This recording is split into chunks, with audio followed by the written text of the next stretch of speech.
remember Ken Ralston once joked, he said, you know, we work and we slave on these movies year after year. We give hours and days and weeks of our life to it. And then 2 years later, they're in the $5.99 bin at Best Buy. And I didn't want that to be what my life was about.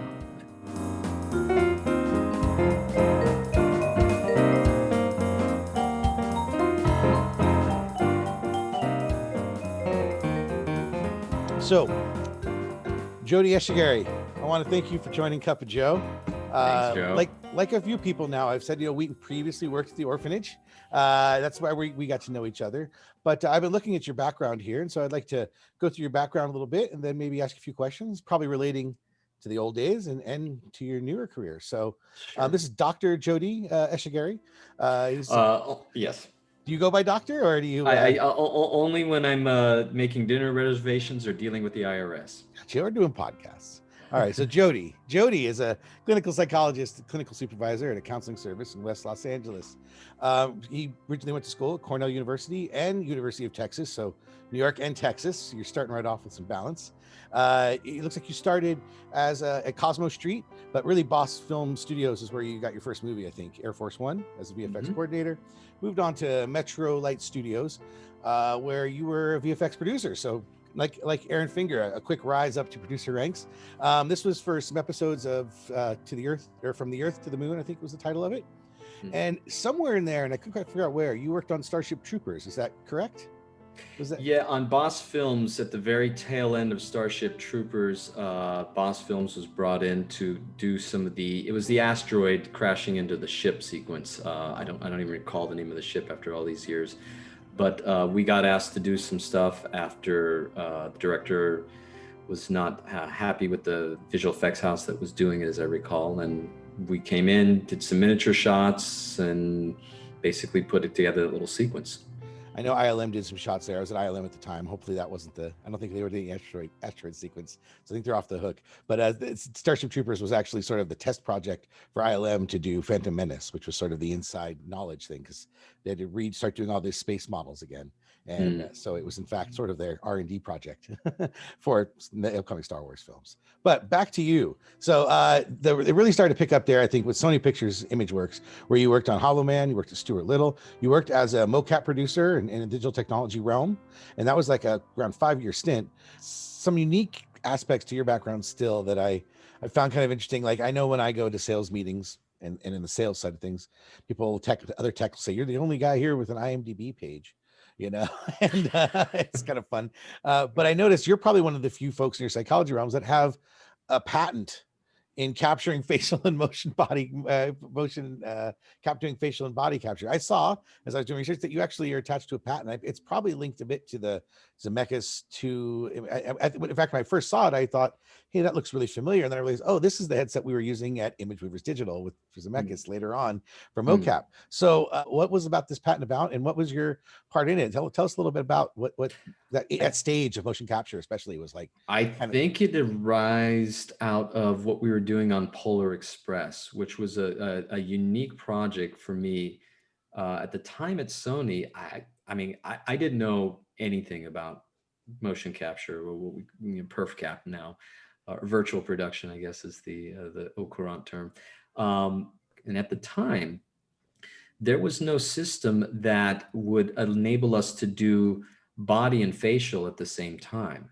The data, it was a question of data throughput. And I think the system that we decided upon was a Vicon system for facial capture. And then we used Giant Studios, I don't think they're around anymore, for the body capture. And then we were going to marry the two together. And but basically my part of the patent, as I recall, it was so long ago, was the way the Vicon system worked was all the ring lights and the cameras would face each other in a ring, literally a kind of this half hemispheric geodesic dome. And because the ring lights faced each other, they would record as data.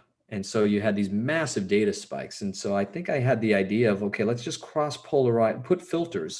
polarizing filters on the cameras. And if you polarize them, it'll filter out the ring lights. And so you know, and there was a couple of other things. It was a group discussion that we got involved in, but in, Yeah, I noticed there was I, multiple names on the patent, and then it got used in other patents later on, like Mike McKenzie's camera rig and all that. Another layer of legacy of VFX history that you are steeped in. So again, that's a very unique set of qualities that have brought you to today and leave you uniquely positioned for your new role with all this life experience. And then on to the orphanage. That's where, again, we met. You were a senior visual effects producer. I think you did some executive producer work on some shows, but the list here is long. So Harry Potter, Goblet of Fire, Shark Boy, Lava Girl, Sin City, Polar Express, Day After Tomorrow, Sky Captain, The World of Tomorrow, Superman Returns. And then after your stint at the orphanage, it was one last show, and that was Avatar. I know Avatar was quite the show. And I think probably a lot of people left the visual effects industry after working on that. No, I'm just kidding. It was just such an extreme show. Whenever I watched that movie, from the first time I saw it, all I did was render calculations in my head the entire movie. I just was constantly thinking about the rendering and how much this must have taken, as I'm sure you saw. But like I said, after that, it was a big pivot. So you decided after Avatar to step away from the industry, and you moved on to get your doctorate in psychology from the California School of Professional Psychology at Alliant International University, which I guess is one of the oldest psychology schools in the nation.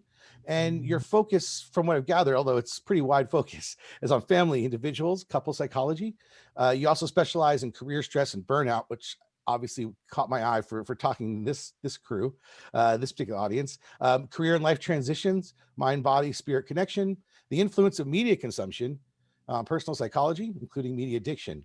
And this is where I started really kind of diving in, is realizing how much your doctoral project was in fact titled Mass Media Effects, Motivation for Use Interventions, the role of the the role of individual difference characteristics. And clearly there's this connection here between your media background, your media history, your moving to psychology. And I guess the reason for leaving here, I guess, kind of relates back to an epiphany I think you had on Avatar. And although I wanted to relate back to maybe before this, really, but the idea that you were really pushing a product and not necessarily working in creative movies, and this whole idea of a high up in the Avatar supervisor community mentioned that you guys were pushing out working on a product and calling it a product. That really stuck out to me. And it also stuck out to me the idea of earlier at a previous studio, and I don't think I could figure out which one it was. You had this incident where after you were talking about media, how to do a movie, and some of these movies can get pretty violent, as we all know. I went through some of those titles. There's some pretty hardcore violent. You kind of had this question of an ethical question of like, well, should we be making all of this look like this? And you were taken aside from what I remember and sort of spoken to. And so I just started seeing this trend of like this pivot where you went through this series of, and it really was clearly there was probably a gap between those. So I'm guessing it was a bit of a journey with that moment at Avatar being sort of the final step. So I'd like to hear a little bit about, what was that pivot like, and what was behind that pivot, and maybe some experiences with doing that pivot. Sure, sure. Well, actually, I tell people this story. I'm fairly transparent with some of my patients about it, because that's I believe part of the work, which is that my pivot actually was about a decade long. I knew, I think I was around 29 or 30 years old, and I was sitting in my office at Sony, and where my office was, it was on the third floor. On clear days, I could look out and you could see all the way across LA and see the Hollywood sign just very faintly. And I was staring there one day. I don't remember what I was doing. It was, we had to get some budget thing over to the studio. And I thought, well, I've got everything that I thought I would have at this age. I actually came out to LA to be a writer, but I thought, well, this isn't too bad. I'm making really good money. I'm working in, the upper echelons of a high technology and creative industry. Um, nice living, for the most part, incredible stress, as we all know. But there was this sense, and it wasn't really a thought, it's more like what we would call an intuitive sense in psychology, that something was wrong, that this wasn't where I was going to park. And at the time, I think a couple of years before, I had started going to individual therapy, as most men of that age in my age cohort did, because of a relationship I was involved in. It was very confusing. I didn't know whether to get married or not get married. Um, the relationship went away, but the psychologist stayed, and it became part of how I understood the world and understood myself, which is, are we here? Am I here to just make money and work and then die? Is that in fact going to be the entire arc of my life? Is that it? Is that all there is? And I knew the answer was no, but I didn't know how to get out because, like many people in my former industry, the money was considerable. The golden handcuffs are a real mensurate quality in people's lives. It's not something that's just a metaphor or imaginary. And I began, especially as I moved up in sort of kind of my professional sort of journey, meeting people that were very high up in the studio ranks, or studio executives, or higher, or celebrities in some cases. And as I got to know some of them on a personal basis, I knew that I didn't want their lives, because I saw what their lives had become, and more money than I ever thought that I would make in my life sort of beckoned to me, more material things, more success. But as I got to know a number of these people personally, the deep, deep unhappiness, and it was a kind of unhappiness of a kind of malaise, a kind of, what James Hollis and other people talk about as a kind of soul sickness. What happens when you get everything that you think you wanted and realize that's not what you wanted? And that really scared me, particularly the men that were in their 50s and 60s, who were very, very high up in the studio apparatus. And, their lives were deeply filled with misery. And I was very, very alarmed. I didn't want to become that. There was a deadening quality to it. And I didn't know exactly what I wanted to do. And I didn't know exactly how I was going to get out, or what I wanted to get into. And it was kind of a process of evolution that took, I guess, probably about 5 or 6 years before I knew that what I was being called to was very, very simple. I wanted to talk about things that mattered, period, full stop. And after a point, for me with films, and especially the kind of films I was involved in, which were, very entertaining, but not terribly original, creative, or memorable in terms of the scope of history. They're not things that people talk about, 5 years later. I remember Ken Ralston once joked. He said, we work and we slave on these movies year after year. We give hours and days and weeks of our life to it. And then 2 years later, they're in the 5.99 bin at Best Buy. And I didn't want that to be what my life was about. And so that was kind of the kernel around everything that grew from that. I can empathize with that. I often refer to, and this is by no means disparaging the production or crew or movie, but the Speed 2 effect that I had at ILM, and that was, I watched ILM, at least during that show, really have to kind of turn itself upside down and interrupt other shows to finish Speed 2, and people, staying overnight and long crews, and relationships challenged by some of the people who went on location, and all of the after effects and the fallout. And then I was like, for Speed 2, for all of that, for Speed 2, I mean, it was a great movie to come fun to watch and cool to watch them crash the boat, but that was a lot. And I started realizing the disconnect between the day-to-day livelihoods and lifestyles of all these people in the business and the product that we were putting out. And I do refer to it as product, and I think that was validated at a large studio, multinational conglomerate studio, that before it would release a film or an animation piece, would actually have a session. I forgot what they had a term for it. It was like CP day or something, where commercial consumer products would come for the day, and they would sit down and go through the script and go through and kind of say, what are going to be toys that will sell, and can we punch up that character because it's going to be a good selling toy. And I started realizing the intersection between the lovely movies that we were seeing and the real consumer products behind the script itself. And there's not a lot of high moral ground when you're making visual effects movies. You kind of have to be hard on people and hurt some families through livelihoods and, people working long hours and all to get that product done. I can understand that.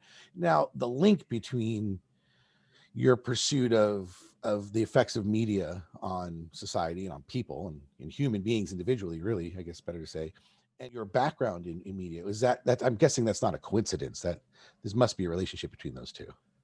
Oh, I've been interested in how media affects us probably since I was a kid. I grew up, like many men in our generation, with a period of my childhood, which was kind of, the typical latchkey kid. So I'd come home from school.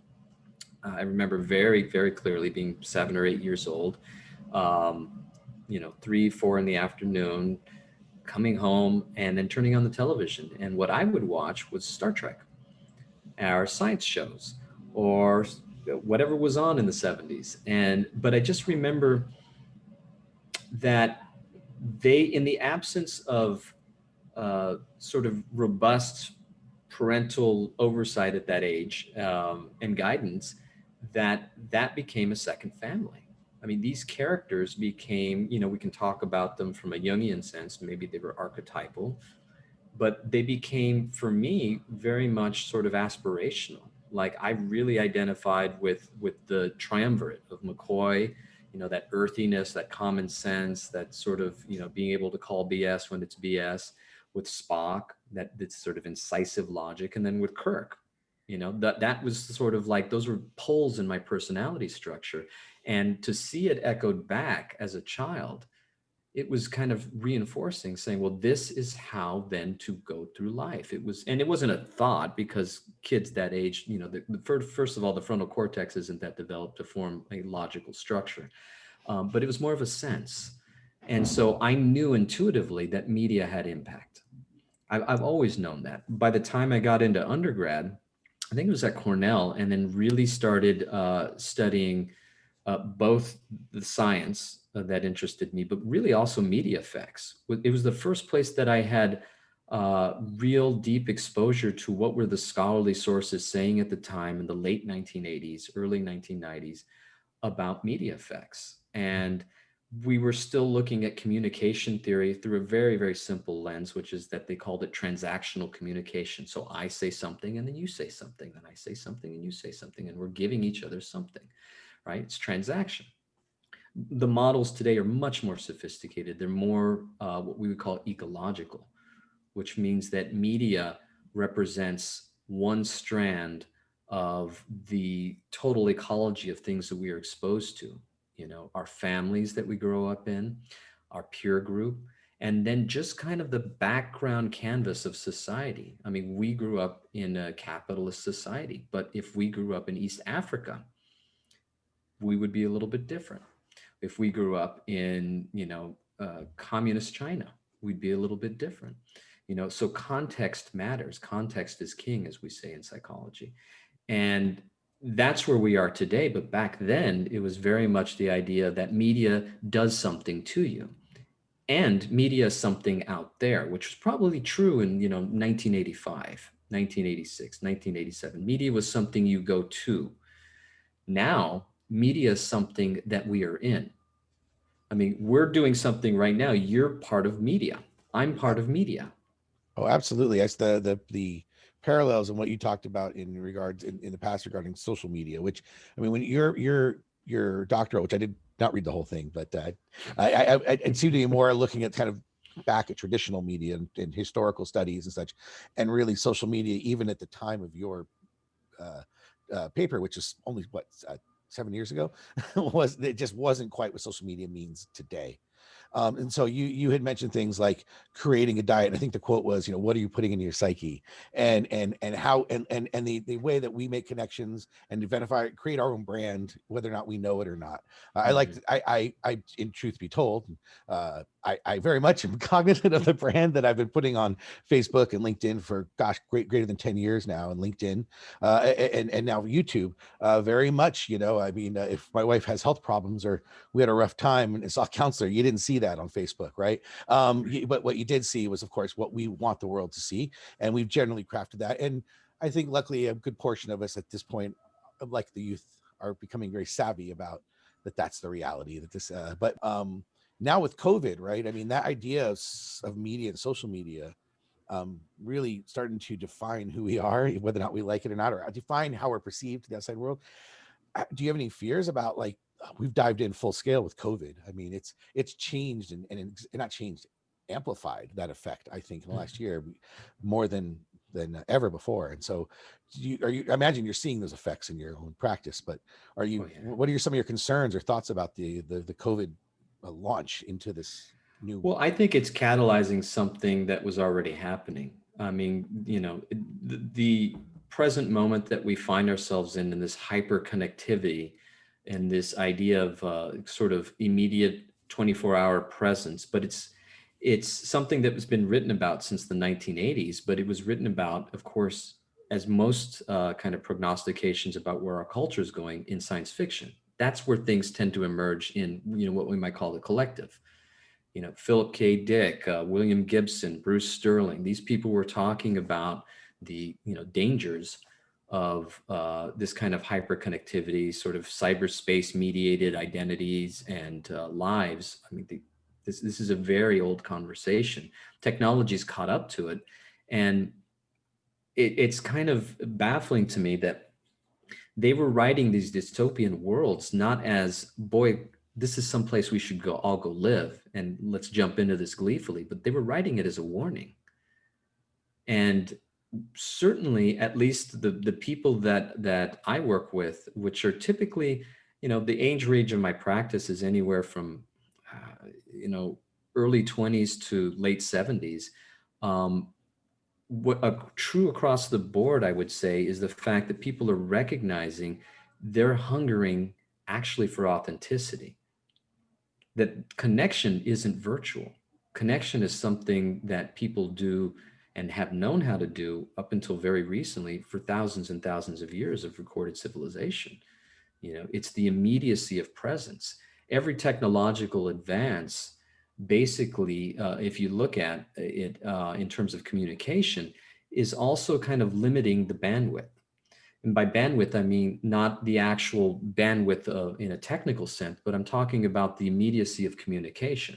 So, as an example, the neuroscientist Candace Pert, she once did a back of the envelope calculation, and she said, basically, what we think in terms of the contemporary neuroscience is that the brain is capable of taking in about 6 million bits of information a second, and not bit in the computer sense, but the chunks of information.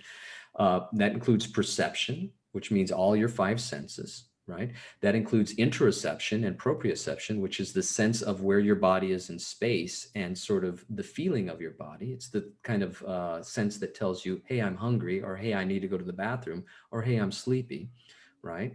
There's all your thoughts, there's your feelings, there's your intuition. There's a whole layer of process that we don't, it's hard to talk about without resorting to psychoanalytic or analytical psychology.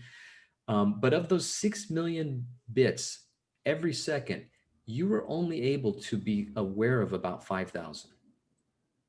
And, due to the law of conservation of energy, second law, first and second law of thermodynamics, basically, that and entropy, that information, information is basically encoded energy, it doesn't disappear. It has to go somewhere. And once it's entered your nervous system, it just doesn't vanish. It gets encoded in some way. It gets stored, if you want to use a computational metaphor, right? Or in psychology, we say that it goes into something that we have called for generations the unconscious. Nowadays, we call it non-conscious processing or maybe implicit memory. It doesn't matter what we call it. There's some way, if you look at even just the science of memory systems, that this stuff goes in and it doesn't sit there like in a reservoir. It continues to work on us in some way. And so every time that we advance communication technology, we're decreasing that bandwidth of those 6 million bits, right? So if you look at the telephone, when, I don't know if you had this experience in childhood, but I would spend hours on the phone with friends or with girlfriends or whatever, At times, or but yeah, not to the degree. I think it wasn't as popular as you, but no. But yeah, I know But what you then mean. Yeah, there was a time, yeah, where I was very comfortable just talking for a very long time on the phone. Yeah, but when you do that, the bandwidth is limited. Is all you're getting is voice, you're getting inflection, you're getting all these other things, right? So there's a kind of immediacy there. But now, maybe you've experienced this with younger people that you've worked with, or if you have children, maybe your own children, that a lot of their friendships, a lot of their relationships in Gen Z and even among millennials is conducted through text. So that's even Absolutely. a greater bandwidth limitation. What are you losing with text? Well, you're losing tonality. You're losing basically synchronous communication, right? And what you're gaining from it, some people think, just like with email and Facebook posts or social media posts, is you're gaining the ability to do something that is not available to us, like what we're doing right now. I'm having to talk slowly because I'm thinking about what I'm saying in order to make it intelligible. I'm telling it to you. I'm watching your reactions to say, And I have is to this focus on you very exclusively because I won't be able to receive it all if I let that attention span go off. As opposed to exactly, text. Text is very, exactly, you pull it in and as you need, it's not pushed at you. Even though people think if text is being pushed, it's really a pull because you're clicking exactly. and bringing it in. Yeah, that's certainly changing how the base level communication. I used to see it with my juniors as well. There, I would find, and we see this now actually in some COVID meetings where we're doing a lot of meetings with technology folks, socials and non-socials, and we'll say, okay, at the end, anybody have any questions? And almost no one will turn on their camera or their mic, and you just start seeing chats come in the chat. And these are folks my age and younger, but particularly introverted technology folks, and it's amazing. And my sales guy will get it. Come on, hop on, guys. Go ahead, expand on that, and you'll see is typing. It's just, Right. yeah. It's a great wall also though, because then you don't have to express or deal with processing all that emotion in a conversation as well. So there's an alleviation of having to take it seriously, so to speak, or really put yourself into the thought of the communication, like here, where to speak in an interactive conversation requires nearly all of your brain to pull it off. And most communication, most acts of communication, in terms of what we call in psychology the intersubjective field, which means two subjects, you and I, come together, and just like particles, we create our own field through our interaction, right? It's Mhm. it's it's, it's metaphor that's borrowed from physics somewhat, and then Heidegger and some other people, but that immediacy is what creates a certain vitality, creates a certain authenticity that we register. With text, we don't really get that. And so the number of people in my practice who fold their depression, their anxiety, their sense of alienation, which is only increasing, by the way, in Mhm. our society, uh, they fold that in with the social media experience. I mean, it's fairly directly linked in the minds of younger people, which is really gratifying to me, because it's not like we're going to turn into those figures from Wall-E, floating around in our chairs, just texting each other while we're, physically in proximity. And that's gratifying that the younger generation is really starting to realize that, even at the same time, they're basically dependent on the technology. So it's this very strange kind of balance, but there is a craving, a real deep craving for human connection. There's been Sherry Turkle wrote a great book, and I think it's called Connected but Alone, or something like that. But it's a study after study after study that says, okay, the more we mediate, which means put something between human beings as they communicate, for the sake of efficiency or whatever we want to do, which I'm not convinced the efficiency argument anymore. I think it's more about productizing than monetizing communication channels. And so the idea that our actions as human beings are designed to produce accumulation of capital, accumulation of money, makes us workers all the time. Savvy social media people, and I use that word in quotes, savvy, realize that they're having to be always on. And so what happens when a human being gets alienated from the very deep sense of who they are and what they want to do and what they could be, because you're not a static being. You don't hit 21 and then stop developing. They're about, depending on who you read, there's between 7 to 10 more stages developmentally that are possible. And so in my practice, for example, I really kind of center, and this is my specialty, on dealing with men at midlife, where all those narratives about success, about making money, all that breaks down, because what's before them, as most of us at this age of experience, is that mortality is real. It's not a theory. And maybe you've hit that age where you start kind of calculating, I've got 40 more birthdays left or 35 more birthdays left. Comes at And you that's like a not a freight train. yeah, yeah. Comes at you fast. It comes at you, and Mm, it's like a train's been coming at you fast. It gets bigger and faster the closer it gets. exactly. Exactly. Do- And so it's really a desperate question. Meaning becomes like oxygen for many men at midlife. Now they don't often have the tools because they're not supplied in our culture, that if you're not making money, if you're not producing, if you're not following this narrative, what are you? yeah, But for yeah, most of human history, that hasn't been true. yeah. I guess it paid off that I was raised by hippies a little bit and got a little bit of that infusion, even if I rebelled against it. Infused of like what's real, and it isn't your career, and it isn't your job, your LinkedIn profile isn't how you should be defining yourself. But in our culture, and I mean our culture, I mean more, even more the States than up here, but what do you do is how you're defined Hmm. by so many people. So Hmm. do you find in your client base, is it with your media background, with some of the, do you find that you have more do your like clientele more media oriented? Do you have folks from the VFX or studio background that come in, or is that unrelated to, I mean, I saw you were in West LA, so I just Hmm. assumed you were going to have Hollywood people, but how much does it touch into the animation VFX realm of people and industry? Well, it's interesting. When I started my practice, I sort of had my business plan was, well, I have 20 years in this other industry. And so there's a certain kind of life experience that a lot of clients who work at high level industry, whatever it is, really are comforted by someone who's had that business experience, that technology experience, because there's a common language from what to jump off from. And so I anticipated that I'd be working with a lot more entertainment people than I actually am now. I did start off that way. Now it's not so much exclusively entertainment people, and that's one of the most beautiful things about what I do now is I've been exposed to people and lives and lifestyles and professions and cultures that I wouldn't have had access to had I stayed in the entertainment industry. And there's of course vast differences, but what I tend to focus on is what is being told to me that's all the same. And there's a lot of themes that do jump out from the people, for the most part in the entertainment industry. Probably the most common theme is, how do I get out? Can I get out? How do I get off this train? Yeah. Do I dare get off this train? Yeah, I went through this year. I mean, here I'm in my 40s, and it was what, about 3 years ago, a little over 3 years ago, that I just set a digital domain. Like that's it. I didn't have a plan. I didn't wasn't I didn't know what I was going to do. I just knew I was done.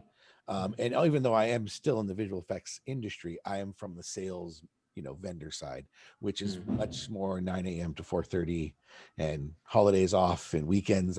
There's almost no email. I was raised. I would go from Friday night to Monday morning with almost no new emails. I just, I remember it's so sad how many things I found amazing that shouldn't be amazing. I was amazed that people were getting upset that I was making 5 o'clock meetings, 4:30 meetings. Like, what are you doing? Like, we're all gone, or we're done.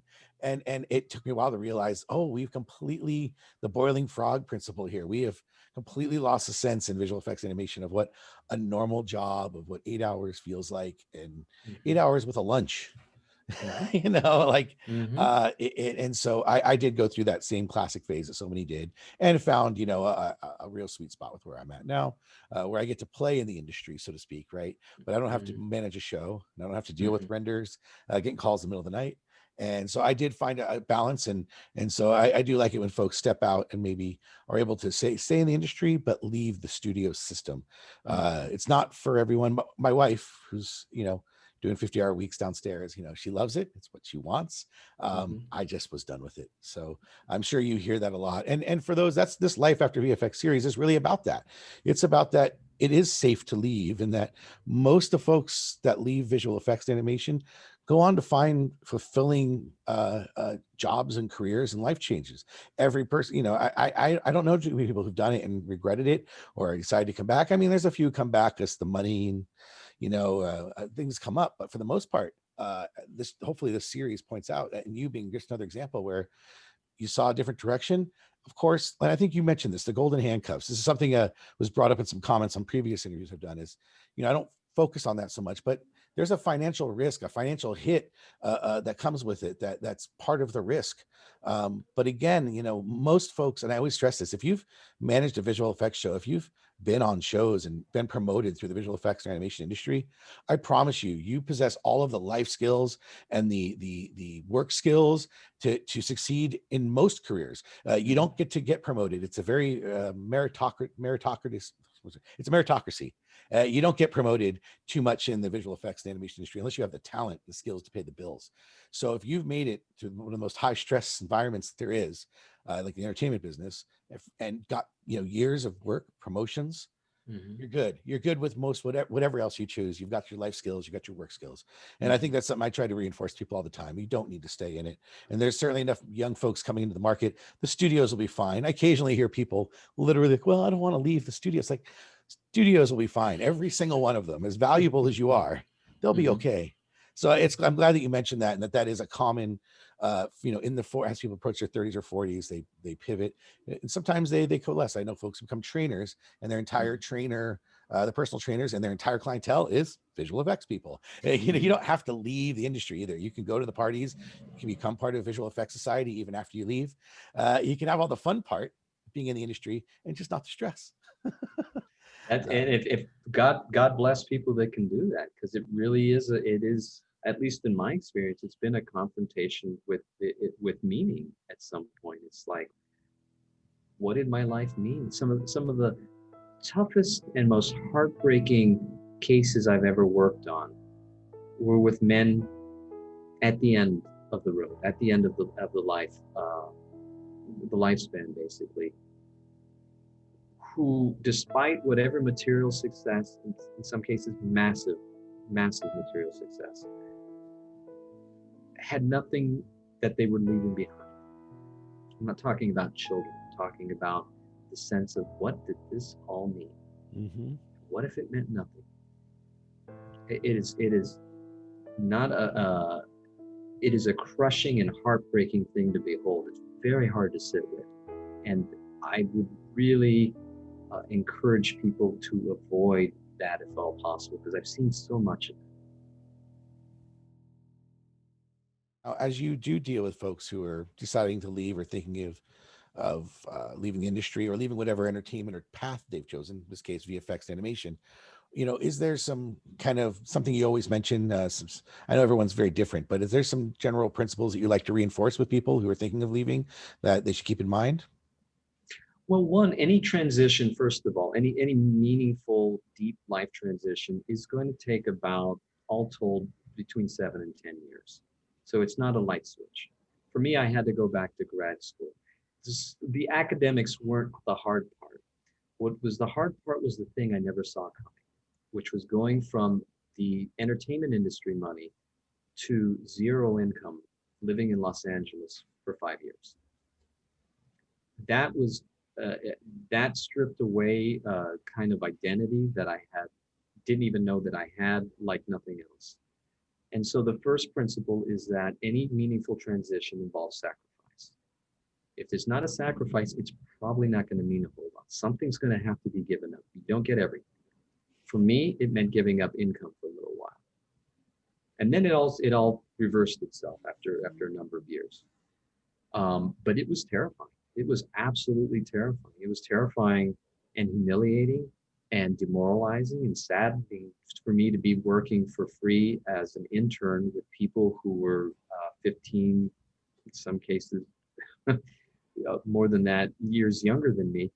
And then to have my former friends in visual effects call me up, who are very, just continually rising in the studio ranks or the executive ranks, saying, "Hey, we're going to Jamaica next week. Come on down." So I can't go. What do you mean you can't? Just take the time off. Tell me you're out time off. I said, "No, you don't understand. I'm not a producer anymore. I don't get to just clear my schedule and take off like in the old days. And it was incomprehensible to them to be back down at zero. So that was my sacrifice. Very, very big. For other people, it's not being known. Going into a completely new field where you are not a domain expert anymore. You're just another person. I Yeah, became that a psychologist as one of any number of psychologists of the, what is it, 25,000 or 24,000 in California. That's what I became essentially. And then I had to kind of build up my practice, which is a process of attrition. It took years, but my life feels so much better than I ever did in visual effects. I don't wake up with these weird somatic symptoms. I would drive into, I can't remember which studio I was working at the time. I would drive into work, and about 100 yards before I'd get to the gate to the parking garage, I'd feel my stomach tighten up, and it felt like I had eaten a box of razor blades. And that would last till I left for the day and then took off the armor and did it all again the next day. I never had that experience. Yeah, especially the 24/7 churn, I guess, in visual effects and animation, folks that are in key positions and folks on the technology side, essentially every morning you're coming in to, to find out if the overnight, the farm and everything ran as expected. And if it did, well, we can move on to the next challenge. And if it didn't, well, your whole day just got interrupted and changed and flipped. And so that would start somewhere around 7 or 8 in the morning for some of us render managers. And it just, so yeah, it was, going to sleep was almost, I always used to joke darkly that on Friday, people go, happy Friday. I go, just a day closer to Monday. And I started to feel that like the evening was just a day closer to the morning. And you just start to get into the sense of dread. One thing goes wrong, well, this whole project's going to flip to red and it's not going to be profitable anymore. So every time there's a hiccup, you're waiting to see if this is what flips the whole thing into a negative. And now you're going to just milk a negative project for months, maybe, and just try to mitigate how negative it is, meaning negative in the dollar sense for those. And this type of stress on an ongoing basis, it doesn't cease. Saturday and Sunday is just waiting to see if this is going to work on Monday. And that's a terrible place to be. And that I have disconnected myself entirely from. And I'm very, very, very pleased with that part, especially. So, well, I appreciate that advice. I have any thoughts of going back to M&E or back into show business or heading back to entertainment in any fashion? Once in a while, I do consult actually, but not in the same way. Not on visual effects or Gantt charts or no. It's different. I've been asked to consult on scripts, on like what makes a psychologically realistic character. Sometimes with I'm trying to think of the things that I can talk about. Sometimes helping out, the perennial question, why is morale so low? 9 times out of 10, it's the same answer.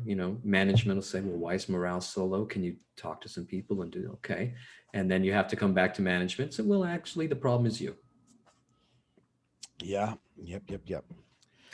So not in that capacity. I don't think I have had a kind of idea with a very close friend of mine of doing some just small creative projects, maybe documentaries, something of that nature, something that's psychologically informed, something that's a little bit more depth oriented. It wouldn't be to make money or get my face on billboards, any of that nonsense. It would be about talking about what's important to me. To some of what I have to say, what I think about doesn't matter to certain people, and that's fine. I've been to therapy. I've been a psychologist and therapist. A lot of folks my age, especially that brooding, tough, middle-aged white guy, give it up. Go talk to a therapist. And if nothing else, you will find that I found a lot of what helped was coming out of my mouth, not out of their mouth. But I've always found it helpful over the years, and I continue to keep a few folks on my Rolodex, so to speak. And I encourage anyone. First of all, you can always look up Jody if you're looking for someone down there in LA. But really, reach out, especially during COVID times, man. We're all fragile, and I recognize when I start watching some season or I'll watch a season ender after binge watching, and I find myself welling up with tears at the end of some schlocky comedy that's just a season ender. I'm going, clearly Joe's fragile now. And you got to be sensitive to when you are fragile, and then maybe call for help. You can always reach out to me or Jody. But it's tough out Yeah. there now. I think COVID has brought mental health to the front. Another silver lining, I guess you'd say, is mental health is far more part of the conversation now than it was in January of 2020. And hopefully that stays around, because we need to put a little more energy towards that. Yeah. Amen. Right on. Well, thanks for your time, Jody. Have a wonderful day. Thanks. I know you got a busy schedule. I'm glad we finally got to meet up, and we'll be talking soon. I'll send you some links. Appreciate all your time, buddy. Perfect. Thanks so much, Joe.